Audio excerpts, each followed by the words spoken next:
Hi everyone, this is Middle Ages Gaming and I hope you're all doing okay. This channel is about finding the fun in today's mostly cynical gaming environment in new or older titles, and this is one I can add to the list of worthy of your consideration. The Cop and the Plastic Bag, or better known as Disco Elysium, released in 2019 to critical acclaim. Disco Elysium is a somewhat fresh take on a CRPG game. The most notable change is the skills. Skills are mainly mental abilities that allow you to pass skill checks. This in itself is nothing new. The fact that these abilities literally speak to you in internal dialogue is fascinating. All the dialogue in the game is voiced, which is rather impressive, and the voice talent on display is very good. I chose the Thinker pre-build for my first playthrough as it helped me to learn the lore to this fictional world. The replay value comes into the character creation options and what type of detective you choose to play as. With the right skills, you can have a more supernatural insight into the world, or play as a more logical character, piecing together the evidence and making connections. This is a narrative-driven game with hardly any combat to speak of, and subsequently health is tied to mental endurance. The lack of combat did not detract from the gameplay in any way. The story opens with you passed out after another heavy night's drinking, and you suffer from severe memory loss. You find that you are here from out of town to investigate a murder, and so the sleuthing begins. The thing is that you are not just trying to solve the murder, but the mystery of who you are and this reality you find yourself in. It struck me that it had the same premise of Planescape Torment in that regard. A protagonist that doesn't know anything about himself, not even his own name, or his world he finds himself in, which it clearly takes inspiration from. You partner up with a cop from another precinct, and I built a rapport with him very quickly.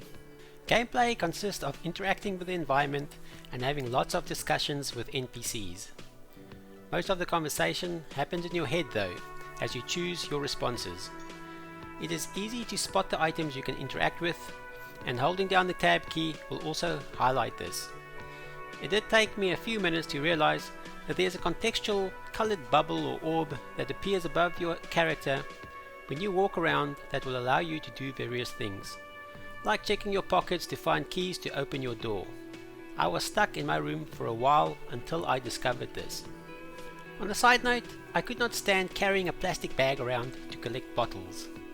My character is a rough sort, but don't force me to hold a carry bag, not Disco. There are a few bugs in this game, so be sure to save from time to time.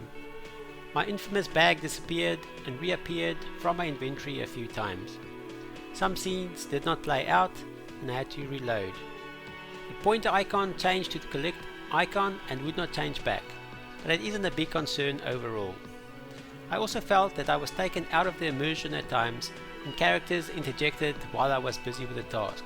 Read Kuno and Co. To say the writing is very good is an understatement. The writing is fantastic.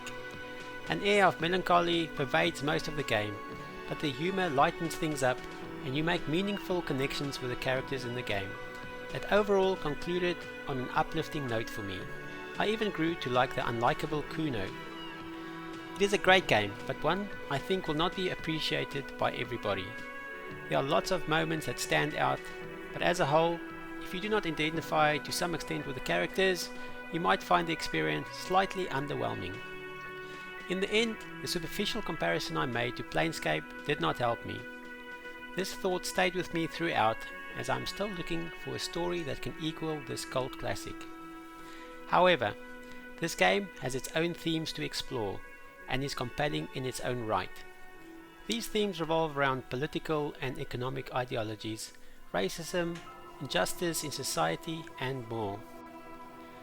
As I write this, it seems that there are more negatives to this game, but that is not the true picture. I think most people will enjoy this game, while many clearly adores it, just looking at the user and critic reviews. There will be some that find the game less interesting.